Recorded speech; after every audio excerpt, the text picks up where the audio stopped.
Bismillah, walhamdulillah, wassalatu wassalamu ala rasulillah. Assalamu alaikum rahmatullahu wa barakatuhu. Урматтуу мусулман бир тууганым, биз сиздер менен пайгамбарыбыздын насааттары тууралуу сүйлөшүп жатканбыз. Бүгүн дагы мына ошол темабызды улайбыз. Албетте урматтуу мусулман бир тууганым, биз биле турган нерсе бул пайгамбарыбыз саллаллаху алейхи вассалам биздин үммөткө аябай күйгөн киши эле. Кандай гана жакшылык иштери болбосун, анын баарын бизге үйрөтүп, бизге насаат айтып, бизге бул илимди эң чоң мурас кылып калтырып кеткен. Эгерде биз мына ошол пайгамбарыбыздан келген пайгамбарыбыздын хадистерин же пайгамбарыбыздын насааттарын тутуна турган болсок, биз эки дүйнө бактылуулукка эч шек күмөнсүз эргешебиз. Биз бул пайгамбарыбыздын насааттарына амал кылууда пайгамбар саллаллаху алейхи вассалам бизде эмнеге буйругасын, мына ушул нерседе биз жалкоолук кылбаштыгыбыз керек.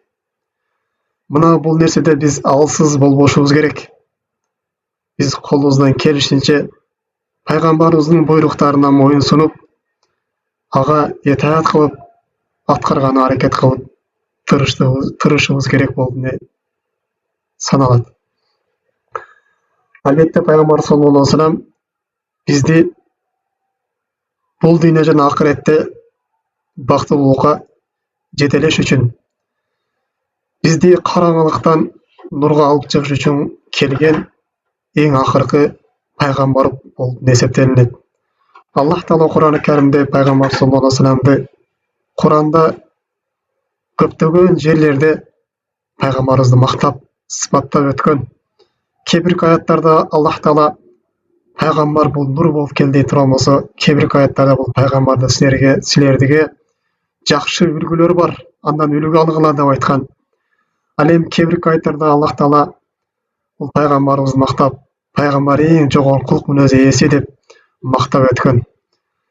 Демек, урматтуу мусулман бир тууганым, мен айтайын деген нерсе, биз пайгамбарыбыздын кандай бир хадисин укпайлы, мына ушул нерсеге өмүрүбүздө жок дегенде бир жолу болсо дагы амал кылып коюуга тырышалы. Жана ушул нерсени биз билгенден кийин башка өзүбүздүн жакындарыбызга, туугандарыбызга, досторубузга жеткирели. Алар менен өзүбүз билген жакшылыкты бирге бөлүшөлү. Анткени мусулман пенде бул жакшылыкты өзү билип туруп эле өзү менен чектелип калбайт. Ал башка бирөө менен дагы бөлүшүшү керек. Анткени мусулмандын ыйманы толук болбойт, качан өзүнө жакшы көргөн нерсени башка мусулман бир тууганына жакшы көрмөйүнчө. Ошондуктан урматтуу мусулман бир тууганым, биз бул пайгамбарыбыздын хадистерин үйрөнгөнү аракет кылалы, тырышалы, өзүбүз үйрөнөлү, башкаларга үйрөтөлү, өзүбүздүн бала чакабызды мына ушул нерсеге кызыктыралы, мына ушул нерсе менен биз алек кылалы. Жана дагы урматтуу мусулман бир тууганым, менин дагы айта турган нерсем бул биз өмүрүбүздү пайдаланып калышыбыз керек. Албетте биздин өмүрүбүз аябай кыска. Мен дагы жашайм, дагы көп өмүр сүрөмүн. Эртең келечекте амал кылып алып жетишем, намаз окуп жетишем, садака берип жетишем, жакшы иштер жасап жетишем, Куран жаттап жетишем деген шайтандын васвасаларына, нафсыбыздын алдоолоруна биз алданып, ага алаксып калбаштыгыбыз керек.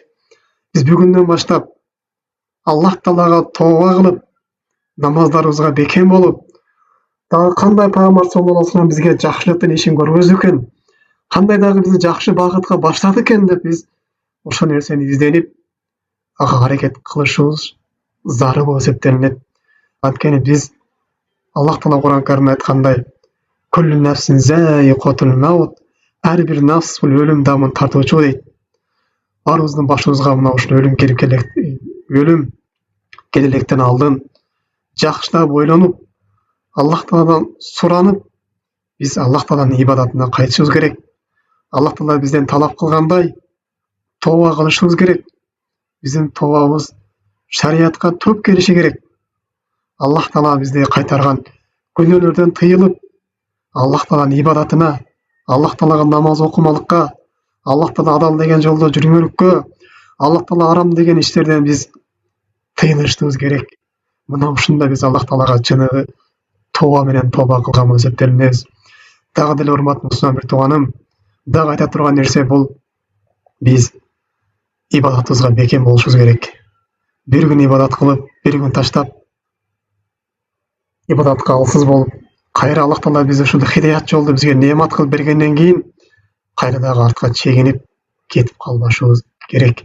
Ар дайым Аллах Тааладан ушу биз тообат ибадатка мен өмүрүм аягына чейин, мен алкымыма ушул жаным келип калганга чейин мен ибадатта бекем кыл деп дуа кылып тиленип, анын себептерин аткарып, биз ибадаттарыбызды бир күн болсо дагы, бир саатка болсо дагы таштап коюудан биз алыс болушубуз керек. Эми урматтуу мусулман бир тууганым, бүгүнкү токтолуп кетиш хадисибизди айта турган болсок, Пайгамбарыбыз саллаллаху алейхи ва саллям айтат, Анас ибн Малик риваят кылган хадисте, ла таъжизу фи дуа, дуа кылуудан тажабагыла. Фаиннаху лан яхлика ма'a дуа ахадун. Бул дуа кылуу менен эч ким жамандык көргөн эмес. Дуа ар дайым жакшылыктарга гана баштайт деп Пайгамбар саллаллаху алейхи ва саллям айтат. Бул хадисте алымдарыбыз кээ бул хадис даиф хадис деген болсо, кээ бир алымдар бул хадисте сахих хадис деп айтышкан. Бул хадис даиф болгон учурда дагы бул хадистин маанисин күчөткөн көптөгөн аяттар жана хадистер келген. Бул хадисте Пайгамбар саллаллаху алейхи ва саллям силер көп дуа кылгыла деп бизди дуа кылууга үндөп атат, кызыктырып атат. Анткени дуада бардык жакшылыктар камтылган дейт. Дуа кылууда бул эч ким кордук көргөн эмес дейт. Анткени дуа бул бардык жакшылык иштердин ачкычы. Дуа бул Аллах Тааланын мүлкүн, Аллах Тааланын казынасын ача турган ачкыч болуп эсептелинет. Албетте бул дүйнөдө кандай жамандык болбосун, кандай жакшылык болбосун, бардыгы Аллах Тааланын кол астында, Аллах Тааланын башкаруусунун астында. Бул дүйнө биз бүгүнкү күндө кызыгып аткан дүйнө кызыкчылыктары, дүйнө мал мүлк, байлык бардыгы Аллах Тааланын колунда. Биз биринчи бул нерсени Аллах Тааланын өзүнөн гана сурашыбыз керек, зарыл болуп эсептелинет. Анткени Аллах Тааланын мүлкүндө Аллах Тааланын уруксаты жок, эч нерсе жылбайт, эч нерсе кыймылдай албайт. Ошондуктан биз Аллах Тааланын өзүнөн гана дуа кылып тиленишибиз керек. Кайсы бир пенде уул көрбөй, же дагы башка бирөө кыз көрбөй, же бирөөсү перзенттик көрө албай кыйналып жүрүшү мүмкүн. Же башкасы дагы бир экзаменден өтө албай окуудан кыйналып жүрүшү мүмкүн. Же дагы башка бирөө кедейликтин айынан кыйналып жүрүшү мүмкүн. Же дагы башка бирөө бир бале кырсыкка учурап, кырсыктап калган болушу мүмкүн. Албетте мунун баарын биринчи биз кыла турган иш Аллах Тааланын өзүнөн гана чын ихлас менен дуа кылып сураштыгыбыз болуп эсептелинет. Дагы урматтуу мусулман, дагы бирөө намазга жыгыла албай, жанагы жаман иштеринен, күнөө иштеринен арына албай жүрүшү мүмкүн. Эң биринчи биз ушул бизди ибадатка түртө турган нерсе бул биз Аллах Тааладан биринчи чын ихлас менен, чын жүрөк менен, чын дил менен Аллах Тааладан дуа кылып сурашыбыз керек болуп эсептелинет. Албетте урматтуу мусулман тууганым, эгерде сиз Аллах Тааладан чын жүрөктөн дуа кылып, Аллахым, мен ушул өзүңө намаз окумалыкка, өзүңө кулдук кылмалыкка, чекемди сага саждага коймолукка, мечитке бармалыкка мага жардам берчи, мага хидаят берчи. Аллахым, мына ушул жаман иштерден арылып, ушул күнөө иштерден алыстамалыкка мага өзүң жардам берчи, тавфик берчи деп кайсы бир пенде чын ихлас менен дуа сурай турган болсо, Аллах Таала мунун дуасын сөзсүз түрдө кабыл кылат. Анткени Аллах Таала өзү Кур'ан-ы Каримде бизге монтип кайрылат. Кала роббукум удууни астажиб лакум. Силер Роббуңар айтат, мага дуа кылгыла, мен силердин дуаларыңарга жооп берем дейт. Başka bir ayetlerde Allah Teala bizge "Udu rabbakum tadarru ve khufya innahu la yuhibbul mu'tadin." Sizler Rabbuңарга özüňөр kor tutkan awalda, Rabbuңarga moyun sunup, özüňөр uşunda özüňörü tömen alıp, jana jaşyrup dua kılgıla. Albatta Allah Taala çekten çıkkanları jakşı görбейт deyt. Allah Taalaga dua kılbay tekebirlengenderdi, Allah Taaladan dua kılıp tilenmegenderdi, Allah Taala bu jere çekten çıkkanдар dep esepte bolat. Aşınganlarından uşular da bolat. Jana başka bir hadiste Peygamber sallallahu aleyhi ve sellem "Men lem yeselillahi yaghdab." Kim Allah Taaladan dua kılıp suranbay turgan bolsa, Allah Taala al pendege özünün karın düşüret deyt. Karaňyz hurmatly musulman bir toganym. Biz pendeler, bizden bir nese surap kele turgan bolsa, biz açulanabız. Bizim jinimiz gelet, içimiz taryt, dünyany jakşı göröbüz. Birok Allah Taala андай emes. Siz teskeriçe dua kılba koygan bolsoňuz, Allah Taala sizge kabara gelet. Allah Taala mına uşunday öte bereşen bolgan zat. Siz Allah Taaladan suraňyz, Allah Taala sizdi kuru kaytarıştan Allah Taala uyalat. Allah Taala sizden suragan nerseňizi beret. Allah Taala hiç kime muhtaç emes. Allah Taala hiç kime ursaz surap iş kılbayt.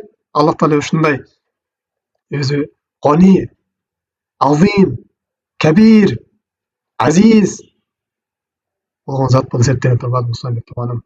Şonduktan biz Allah Taaladan köp dua kılıp suraşybız gerek.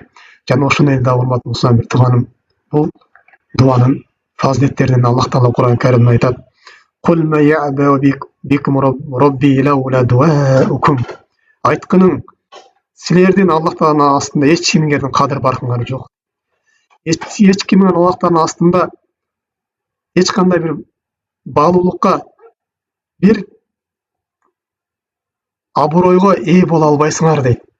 Bir gana duaňar menen gana oşo Allah Taala aslında bağlulukka, Allah Taala aslında kadir, Allah Taala aslında kadir bakka eye bola alasyňar deyt. Kaçan biz Allah Taalaga dua kılıp turgan bolsak, mana oşonda biz Allah Taalaň aslında biziň kadir bargyz kötelet. Allah Taala bizdi mana oşunda biz jakşı göret. Allah Taala bizdi özüne jakyndatat. Al biz Allah Taala dua kılbay turgan bolsak, Allah Taala bizdi hiç kanday biziň kadir bargyz jok.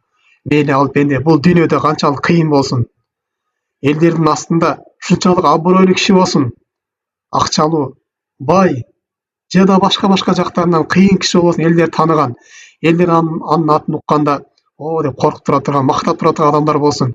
Birok oşol kişi Allah Taala dua kılbay turgan bolsa, namaz okubay turgan bolsa, ibadat kılbay turgan bolsa, bul pendenin Allah Taalaň aslında kıpınçalyk da kadir barky jok. Birok bir pende Allah Taala kulçuluk kılıp, Allah Taalaga dua kılıp jüre turgan bolsa, al pende hiç kim garabagan, hiç bir söz etmegen beçara kişi bolsun. Birok Allah Taala aslında mına uşul pendenin kadir barky biýik boldy eseplenilет. Tagy hormatly musulman bir toganym, bul dua kılganda biz birinçi özübüzge dua kılşybız gerek. Allah'ım meni geçirginiň, Allah'ım meni zırayym algynyň, Allah'ım maňa bul dünýä jana ahiret jakşylyklaryny bergiň dep dua kılıp suraşybız gerek. Andan da biz başkalarga da dua kılşybız gerek. Biz ata-enebizge dua kılşybız gerek. Bala çakabızga dua kılşybız gerek. Allah Taala Kur'an-ı Kerimde bizge ata-enebizge dua kılууga öýretip, "Wa qur rabbirhamhuma kema rabbayani sagiran." Allah mekkinege gezinde kanday meni raýymy alyp çoň etken bolsa, sen da bugün meni ata-enemdi öz raýymy algynyň dep dua kıl ata-enenge dep bizike öýretken. Hormatly musulman bir toganym, bala apasynyň sütini hiç kaçan aktay albayt. Atasynyň mehnetini hiç kaçan aktay albayt. Bir gana mına uşul duany kıla turgan bolsa gana aktay alat. Özgöçe alaryň gözü ötken gezde alarga köp dua kılıp turuşduk. Alaryň atyndan istigfar kılıp turuşduk. Alaryň atyndan sadakalарды kılıp turuşduk. Sizin ata-eneňizge kılgan eň jakşylygyňyz mına uşul.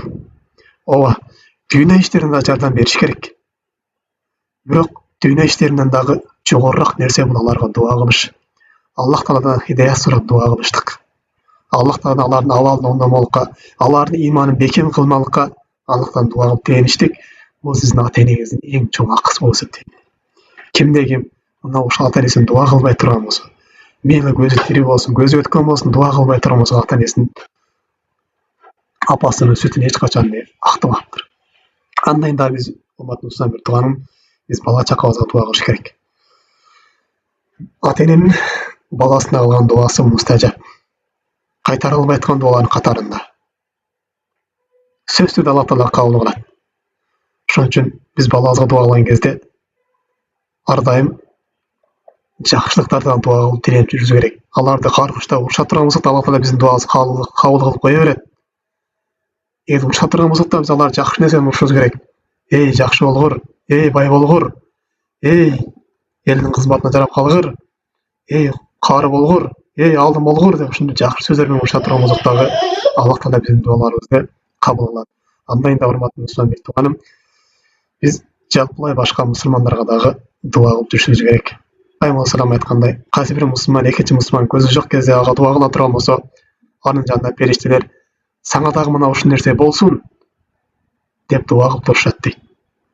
Dagы hormatly musulman bir tugan, biz özübüzden bizde okutkan ustazlarybызга, agaylarybızga, ejeýlerimizge dagы dua kılууну biz unutmaşybız gerek. Hormatly musulman bir tugan, bu dua boýunça masele aябай uzun, özünçe bir sabak bolup turgan çoň bir tema bolup eseplenет. Muna uşul menen büyük sabagybızdy kıskaça jyňdykdaýbys. Allah Taala bizniň barymyzyň kılgan kata kemçiliklerimizi geçirsin. Bizni kabir azabынан özü saktasın. Kıyamat günde bizni Firdevs Ala beýişine kirgizgen bolsun. Subhanakallahumma bihamdik. Eşhedü en la ilahe illa ente estağfiruke ve etûbü ileyk. Esselamu aleykum rahmetullahi ve berekatuhu.